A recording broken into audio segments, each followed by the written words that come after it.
मित्रों नमस्कार, स्वागत है आपका हिमालय टीवी यूट्यूब चैनल पर। मैं हूं सच्चिदानंद मिश्र।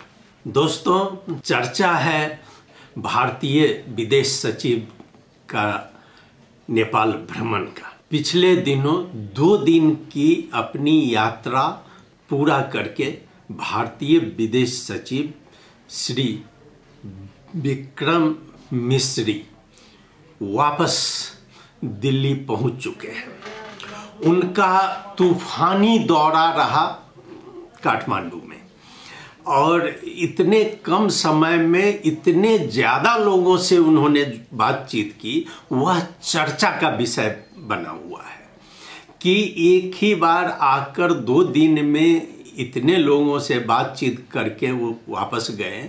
आखिर बातचीत क्या हुई, इसी को लेकर ये चर्चा काठमांडू का बाजार गर्म है।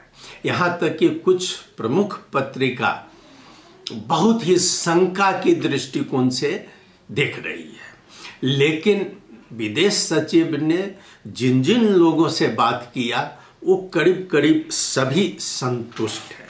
तब प्रश्न यह उठता है कि क्या विदेश सचिव का यह नेपाल भ्रमण शक्ति प्रदर्शन था भारत का? ये यहाँ के कुछ पत्रिका सवाल उठा रहे हैं कि वो नेपाल आकर अपना शक्ति परीक्षण करके गए हैं। क्या भेंट की प्रवृत्ति जो थी यह शंका करने लायक थी? क्या राष्ट्र का आत्मबल इससे कमजोर हो रहा है? यही कुछ बातें हैं, कुछ प्रश्न हैं, और जो लोग असंतुष्ट हैं वो इस प्रश्न को उछाल रहे हैं और जनता में भ्रम पैदा कर रहे हैं।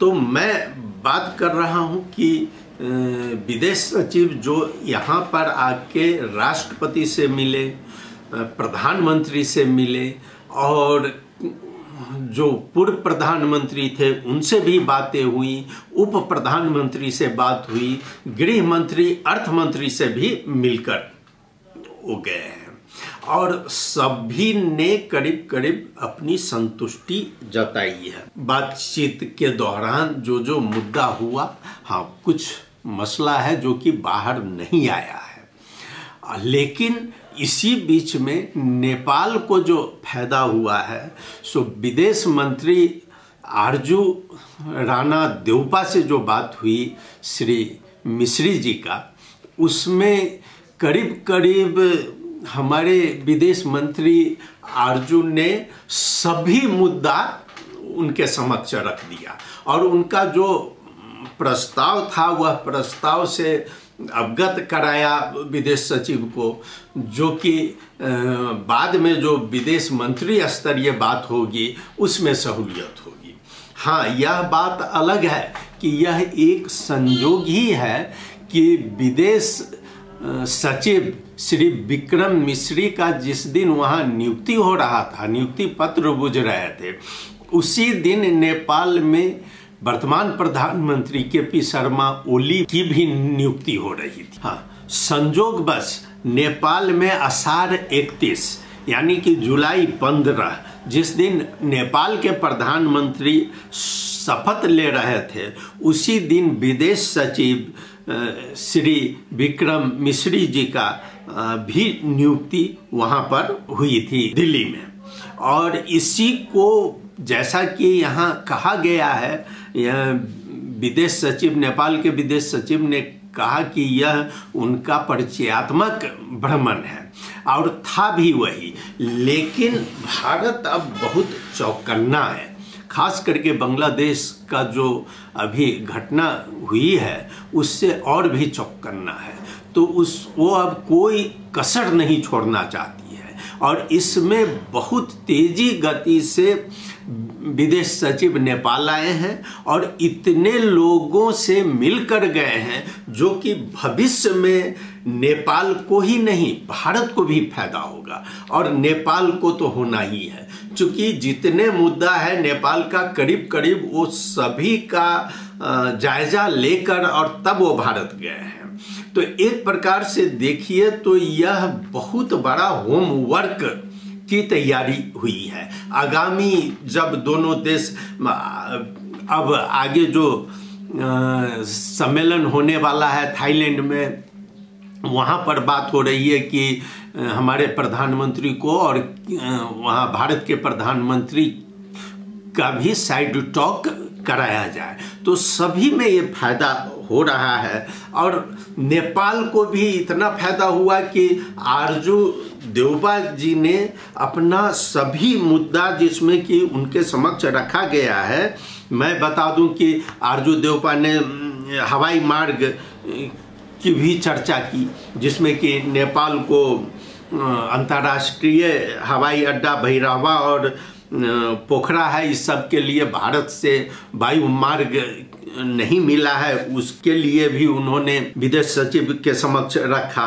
उसके बाद उन्होंने राणा ने विदेश मंत्री नेपाल और भारत के सीमावर्ती क्षेत्रों के माध्यम से आयातित सब्जियों और फलों की गुणवत्ता की जांच के लिए एक प्रयोगशाला स्थापित करने की पहल के लिए एक प्रस्ताव रखा। ये बहुत जरूरी है। जो कभी कभी सब्जी को सीधे रोक दिया जाता है और यहाँ हाहाकार मच जाता है। इसके बाद विदेश मंत्री ने कीटनाशक परीक्षण के लिए प्रयोगशाला, पंचेश्वर परियोजना, टनकपुर बांध की नेपाल की ओर नहर में पानी छोड़ने की, ये राप्ती नदी के बारे में ये सभी चर्चा उनके समक्ष की। तो ये हम इसमें आरजू देवबा जी की प्रशंसा करना चाहेंगे कि वो इतना कम समय में उन्होंने ये प्रस्ताव रख दिया। लेकिन जब बात आती है यहाँ के पत्र पत्रिकाओं की, तो मैं बात कर रहा हूँ यहाँ के कांतिपुर की। कांतिपुर ने यहाँ 13 तारीख को अपना एक मुख्य पृष्ठ पर निकाला है, जिसमें कि उसने इस भ्रमण को कहा है कि औपचारिक एजेंडा बिना सघन भेंटघाट। अब उसको इस पर बहुत बड़ा आपत्ति है कि उनके समक्ष ये एजेंडा कुछ नहीं दिया गया। अब देखिए 13 जब 12 को उनका भेंटघाट हुआ, 12 का कांतिपुर में अगर आप देखिएगा तो एक समाचार, एक लाइन भी नहीं मिलेगा कि विदेश मंत्री कहाँ आए हैं, नहीं है। लेकिन 13 को इन्होंने पूरा डिटेल अपना छाप दिया है कि नेपाली नेताहरूसँग मिश्री का 9 घंटा 40 मिनट। ये बार बार 9 घंटा का जो है सो लेखा जोखा मांग रहा है ये, और वो दिखा रहा है कि जनता के बीच में किस तरह अनर्गल प्रचार किया जाए, उसको ये कांतिपुर ने उस दिन रखा है। और मैं आपको आज का बता दूं, कांतिपुर अगर देखा जाए ये सबसे ज़्यादा बिकने वाली पत्रिका है यहाँ पर, और सबसे ज़्यादा लोग इसको पढ़ते हैं, स्वाभाविक है। लेकिन आज जो इसने लिखा है संपादकीय में, वह कितना आपत्तिजनक है वो मैं आपको कुछ बता रहा हूँ। इसका हर एक लाइन भारतीय विदेश सचिव के नेपाल भ्रमण को शंका के रूप में देख रहा है। ये वो अपने लिखा है उसने संपादकीय में कि भेटमा द्विपक्षीय हितका लागि सहकार्य थप उचाइमा पुर्याउने विषयमा छलफल भएको जस्ता परम्परागत प्रतिक्रिया मात्र सार्वजनिक भएकाले कूटनीतिक रूपमा यसको विशिष्ट उद्देश्य र ओज नरहेको प्रश्न छ। अब देखिए इसने स्पष्ट कह दिया है कि ये कूटनीतिक रूप में इसका कोई उतना प्रयोजन नहीं रहा है।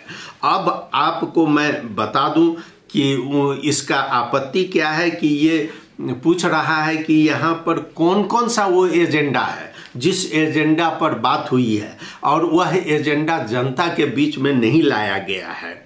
और कूटनीतिक भेटघाट संपूर्ण विवरण पक्कै पनि सार्वजनिक गरिँदैन, तर मुख्य एजेंडा के हो भन्ने थाहा पाउनु दुवै देशको नागरिकको अधिकार हो। अब ये नागरिक को सजग करा रहा है कि ये हमारा अधिकार है कि आखिर ये एजेंडा क्या था। 2 दिन का ये छिमेकी पहलो मतलब पड़ोसी फर्स्ट नीति के अंतर्गत वो विदेश सचिव आ गए थे, उसमें इस तरह का सवाल किया जा रहा है। दूसरी बात ये भी आपत्ति है कि हमारे प्रधानमंत्री, उप प्रधानमंत्री, सभी विदेश सचिव को एक प्रधानमंत्री जैसा को समय दे दिए हैं, वो इनके लिए आपत्तिजनक है। अब इनका आगे है कि एजेंडा बिना को उच्च स्तरीय भेंट ले हामी तार्किक चासो दिए को ठहर्दैन, यसले द्विपक्षीय सम्बन्ध को जग बलियो बनाउँदैन। सधैँ जसो आलोचना हुँदा पनि नेपाल र भारत दुवै पक्षले यस्ता विषयमा ख्याल गरेको पाइँदैन। अब ये देखिए, ये इनका जो आरोप है ये केवल आरोप ही है, जो केवल यहाँ के पब्लिक को भड़काने के लिए ये रखा गया है, जो इसका कुछ महत्व ही नहीं दिया जा रहा है। अब आपको मैं बता दूं कि इसने आगे लिखा है कि प्रधानमन्त्री भइसकेका व्यक्तिहरूले नै कूटनीतिक आचार संहिता को पालन न गर्नु आलोचनाको विषय हो। इसने एक आचार संहिता का यहाँ पर कोड किया है 2077 में जो बनाया गया है, और उसका मतलब यहाँ पर दे रहा है कि यह आचार संहिता ये प्रधानमंत्री भी नहीं किए हैं और पूर्व प्रधानमंत्री भी नहीं किए हैं, ये दिखा रहा है इसमें। अब भारतीय अधिकारी लाई एक झलक भेट्न पाउनु नै उपलब्धि ठान्ने नेताहरूले आफ्नो लघुताभास मात्र प्रकट गरेका छैनन्, राष्ट्रिय आत्मबल पनि कमजोर बनाइरहेको छ। ये देखिए, ये बहुत बड़ी बात इसने लिखा है। ये कह रहा है कि नेपाल के नेता, भारत के कोई भी नेता आता है तो कम से कम एक बार भेंट हो जाए उसके लिए लालायित रहता है, ये बता रहा है यहाँ पर। और उससे नेपाल का राष्ट्र का जो है सो आत्मबल कमजोर होता है। अब यहाँ पर प्रश्न यह उठता है कि सही माने में देखें तो क्या नेपाल के केवल नेता ही लालायित रहता है बात करने के लिए? क्या यहाँ के पत्रकार लालायित नहीं रहते हैं? और ये जो लिखा गया है ये किस लिए लिखा गया है? क्या यह कोई बार्गेनिंग मुद्दा नहीं है? ये इतना बड़ा बात जो इसमें लिख कर दिए हैं और उसने सतर्क किया है, यसतर्फ दुवै देश का नेता तथा पदाधिकारीले आफ्नो कूटनीतिक अभ्यासलाई पुनरावलोकन गर्नुपर्छ। काठमाडौँ र नयाँ दिल्लीमा भएका दूतावासहरूले पनि यसका लागि गृह कार्य तत्काल थाल्नुपर्छ। ये यहाँ के भारतीय दूतावास को भी दे रहा है, निर्देशन दे रहा है, और दिल्ली को भी कह रहा है, नेपाली दूतावास को भी कह रहा है कि ये लोग इसको सुधार करें।